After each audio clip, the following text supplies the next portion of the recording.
మద్రాలపాడులో నిర్వహించిన ఇది మంచి ప్రభుత్వం గ్రామ సభలో ముఖ్యమంత్రి చంద్రబాబు నాయుడు పాల్గొన్నారు. ఈ సందర్భంగా ఆయన మాట్లాడుతూ కూటమి ప్రభుత్వంలో రైతులను ఆదుకోవడంతో పాటు రాష్ట్రాన్ని అన్ని రంగాల్లో అభివృద్ధి చేయడం జరుగుతుందని తెలిపారు. చంద్రబాబు నాయుడు గారు ముఖ్యమంత్రి అయిన తర్వాత మాకు చాలా ఆనందంగా ఉంది. ఆయన ముందు ముఖ్యమంత్రి కాకముందే 3 నెలల ముందు నుంచే ప్రకటించి నేను 4,000 ఇస్తాను, 3 నెలల ముందు నుంచే మీకు కల్పిస్తానని చెప్పి జూలై 1వ తారీఖున 7,000 ఇచ్చి మరుసటి నెలలో 4,000 ఇచ్చి అందరి జీవనం సాగించేలాగా సంతోషంగా సుభిక్షంగా ఉండేలాగా రాష్ట్ర మొత్తాన్ని ముఖ్యమంత్రి కాదని ఈ ల్యాండ్ టైటిలింగ్ ల్యాండ్ల గురించి నేను రద్దు చేస్తాను. ఇది రైతులకు ఉపయోగం కాదు, ఇది ముఖ్యమైనది మన రైతులకి. నెహ్రూ గారు తర్వాత లాల్ బహదూర్ శాస్త్రి గారు ప్రధానమంత్రి జై కిసాన్ జై జవాన్, దేశ సరిహద్దుల్లో జవాన్ లేకపోతే దేశం లేదు. రాష్ట్రానికి కానీ దేశానికి కానీ రైతు శ్రమించి వీటికి అన్నం పెట్టకపోతే దేశ సౌభాగ్యత లేదు. ఇవాళ పాలు మనం, కూరగాయలు మనం, ఒడ్లు మనం, ఇవన్నీ లేకపోతే ఏ డిపార్ట్మెంట్ కూడా పనిచేయలేదు. ప్రతి డిపార్ట్మెంట్ ఒక రైతు డిపార్ట్మెంట్ మీద ఆధారపడి ఉన్నటువంటి సమస్య. సార్ తోటి నాకు ఒక జరిగిన అనుభవం మీ ముందు చెప్పదలుచుకున్నాను. సార్ ప్రతిపక్ష నేతగా ఉన్నప్పుడు బెల్లంకొండ సత్తెనపల్లి కాడ ఒక అబ్బాయిని మీరు మీకోసం కార్యక్రమంలో వస్తుంటే అక్కడ మీరు మా ద్వారా మాట్లాడించారు మైక్ ఇచ్చి. సార్ ఒక అబ్బాయి చనిపోతుంటే తల్లి బాధపడి భుజాల మీద ఎత్తుకుని వస్తే అప్పుడు స్పాట్ లో 20,000 క్యాష్ ఇచ్చి ఆ అబ్బాయికి హైదరాబాద్ ఎన్టీఆర్ భవన్ కి పంపించి అన్ని ట్రీట్మెంట్ ఇప్పించి పంపించిన ఘనత నారా చంద్రబాబు నాయుడు గారి మనసును మెచ్చుకోకుండా ఉండలేను. సార్ నేను 10వ తరగతి వరకు ఇక్కడ ఉండే మా హై స్కూల్ గవర్నమెంట్ స్కూల్లోనే చదువుకున్నాను సార్. నా విద్యాభ్యాసం అంతా కూడా గవర్నమెంట్ స్కూల్లోనే జరిగింది సార్. ఇప్పుడు నాకు ఓన్ కాలేజెస్ ఉన్నాయి సార్. సింగరాయకొండలో ఓన్ కాలేజెస్ ఉన్నాయి. ఈ సందర్భంగా నాకు టైం పర్మిట్ లేదు సార్. కానీ మీ హయాంలో స్కిల్ డెవలప్మెంట్ లో జరిగిన మంచి అభివృద్ధి గురించి మాత్రం 2 మాటలు చెప్పాలని. స్కిల్ డెవలప్మెంట్ అనే ఒక కొత్త పథకము అసలు సార్ హయాంలోనే వచ్చింది. డిగ్రీ కాలేజీలు కానీ గవర్నమెంట్ కాలేజీల్లో ఇప్పుడు మాకు ఒక స్కిల్ అంటే ఏంటంటే మనకి ఇక్కడ ఎడ్యుకేషన్ సిస్టమ్ లో చదువు పుస్తకాల్లో చదువుకుంటున్నాం తప్పితే ప్రాక్టికల్ గా ఒక స్కిల్ అనేది అందట్లేదు. అలాంటి ఇండస్ట్రియల్ రిక్వైర్మెంట్స్ ఏమున్నాయి, బయటకు వెళ్ళగానే యువతకి ఉద్యోగాలు రావాలంటే ఎలాంటి స్కిల్స్ డెవలప్ చేయాలని ఒక మంచి ఉద్దేశంతో స్కిల్ డెవలప్మెంట్ కార్పొరేషన్ సార్ హయాంలో స్టార్ట్ అయింది.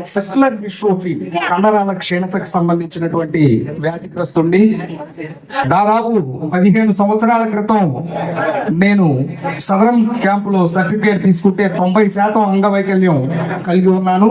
అప్పుడు నేను నడిచేవాడిని. ఇప్పుడు 15 సంవత్సరాల నుంచి వీల్ చైర్ కే పరిమితమై మంచంలో ఉంటున్నాను. నాకు మా తల్లి గారు 95 సంవత్సరాలు వయసు. మాకు 2 అన్నలు. ఆమెని అమ్మగారిని ఒక అన్నయ్య, నన్ను ఒక అన్నయ్య చూసుకుంటున్నారు.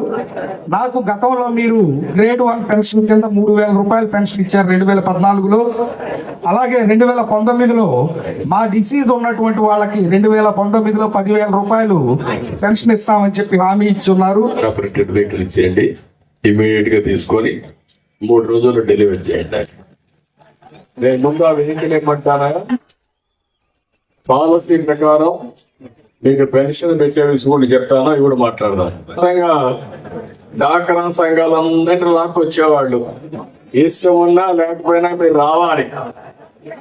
రాకపోతే రేషన్ కట్టు, పెన్షన్ కట్టు, నీళ్లు కూడా కట్టు అనమాట.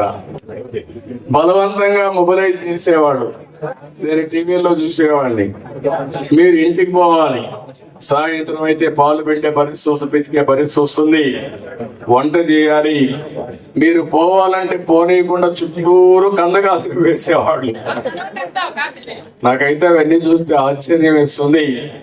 అందుకే అందరూ కలిసి ఆ పార్టీని భూస్థాపితం చేయాలని పంతం పొంది మొన్న ఎన్నికల్లో చరిత్రలో నేను ఎప్పుడూ చూడలేదు అలాంటి విజయాన్ని సాధించి పెట్టారు. ఈరోజు ఇది ఒక కూటమి ప్రభుత్వం. కూటమి ప్రభుత్వంలో మేము ఒకటే నిర్ణయం చేసుకున్నాం. నేను గాని మా మిత్రుడు జనసేన అధ్యక్షుడు పవన్ కళ్యాణ్ గాని ఇంకో పక్కన బీజేపీ పార్టీ జాతీయ స్థాయిలో నరేంద్ర మోడీ గారి నాయకత్వం కానీ ఇవన్నీ కూడా మీరు ఒక్కసారి చూస్తే ఏ విధంగా పరిపాలనలో మార్పులు వచ్చాయో మీరే గుర్తుపెట్టుకోవాలి. ఈ 100 రోజుల్లో నా అనుభవాలన్నీ ఒకసారి మాట్లాడతాను. ఈ రోజు నేను వచ్చినప్పుడు 3 ఇళ్ళకి వెళ్ళాను. నేను వచ్చింది ఇక్కడికి నేరుగా మీ సమస్యలు తెలుసుకోవాలని, మీతో నేరుగా మాట్లాడాలని, సమస్యల్ని అర్థం చేసుకుని పటాస్ కజావలి ఇంటికి వెళ్ళారు. ఆయనకు ఒక తల్లి, అదే మరి ఇంకో పక్కన చూస్తే భార్యతో సహా ఒక కూతురు ఒక కొడుకు. ఆ తల్లికి 4,000 రూపాయలు పింఛన్ ఇస్తున్నాం.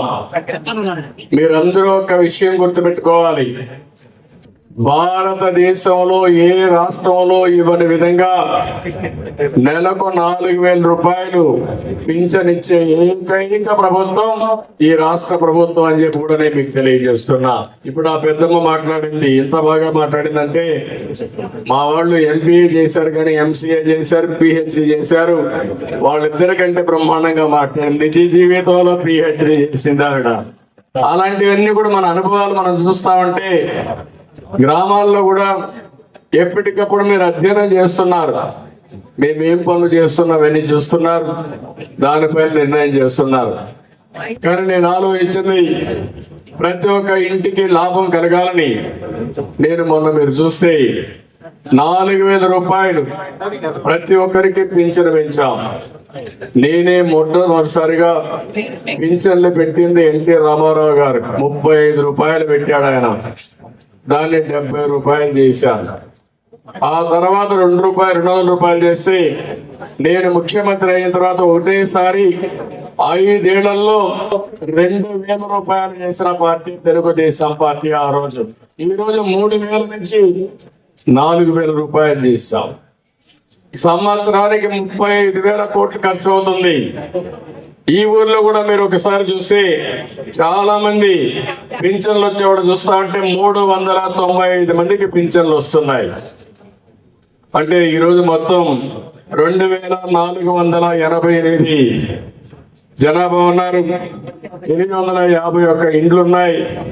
కానీ అందులో 2 ఇండ్లకు ఒక ఇంటికి పింఛన్ ఇచ్చే కార్యక్రమానికి శ్రీకారం చుట్టాం.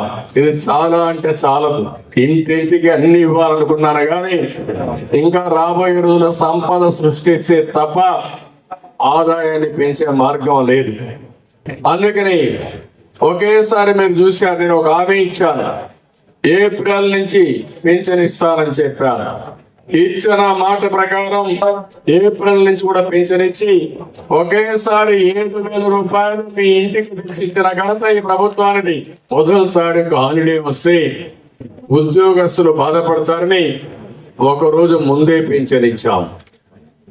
అంటే ఒక పట్టుదల పెట్టుకుని, అది కూడా నేను ఒకే మాట చెప్పాను, ప్రతి నెల మొదటి తారీఖున పేదల సేవలు అనే పేరుతో నేను గాని, మా ఎమ్మెల్యేలు గాని, మా అధికార యంత్రాంగం, కలెక్టర్ మొదలుకొని అందరూ కూడా ఈ పేదవాళ్ళ ఇళ్ళకి రావాలి, మీ కష్టాలు నేరుగా తెలుసుకోవాలి, ఇచ్చే సహాయాన్ని కూడా మేము ఇచ్చినప్పుడు తృప్తి, రెండోది మీ కష్టాలు చూసి మీతో కూడా అనుసంధానం అయితే చాలా బాగుంటుందని ఉద్దేశంతో చేశాం. నేను ఒక యజ్ఞమారిగా చేస్తున్నా, గాడి తప్పిన పరిపాలన ఘాట్లో పెడతాను. మీరు నిండు మనసుతో ఆశీర్వదించండి. రాబోయే రోజుల్లో భారతదేశంలో నెంబర్ 1 ఎకానమీగా మన రాష్ట్రాన్ని తయారు చేసే వరకు కష్టపడతా, చేస్తా, చేసి చూపిస్తానని కూడా మీకు హామీ ఇస్తున్నా. గ్రామానికి వచ్చినప్పుడు ఇప్పుడే ఆడబిడ్డ అడిగింది డ్రైనేజ్ కావాలని. ఇంకో పక్క మంచినీటి వ్యవస్థ, ఇంటింటికి కొళాయి ద్వారా మంచినీళ్ళు ఇవ్వాల్సిన అవసరం ఉంది. స్తంభాలు ఎప్పుడో వేశారు, అవి కూడా ఇబ్బందుల్లో ఉన్నాయి, అవి కూడా ఒకసారి చూడమన్నారు. అది కూడా డెఫినెట్ గా చేయాల్సిన అవసరం ఉంది. శ్మశాన వాటిక లేదని ఈ గ్రామంలో చెప్పారు, హిందువులకు కానీ ముస్లింలకు కానీ అది కూడా చేస్తామని చెప్పి నేను మీకు తెలియజేస్తున్నా. అదే మనకి ఇక్కడ మసీదు కూడా అభివృద్ధి కావాలన్నారు. ఆ మసీదు అభివృద్ధి చేసే కార్యక్రమం కూడా చేస్తాం. ఇంకో పక్క ఇంటి జాగాలు ఇప్పుడే చెప్పా, అందరికీ ఇంటి జాగాలు ఇచ్చి ఇండ్లు కట్టించే బాధ్యత తీసుకుంటామని చెప్పి కూడా నేను మీ అందరికి హామీ ఇస్తున్నా. ఇది కాకుండా ఇంకో పక్క సిమెంట్ రోడ్లు కూడా మారుమూల కూడా వేయాల్సిన అవసరం ఉంది.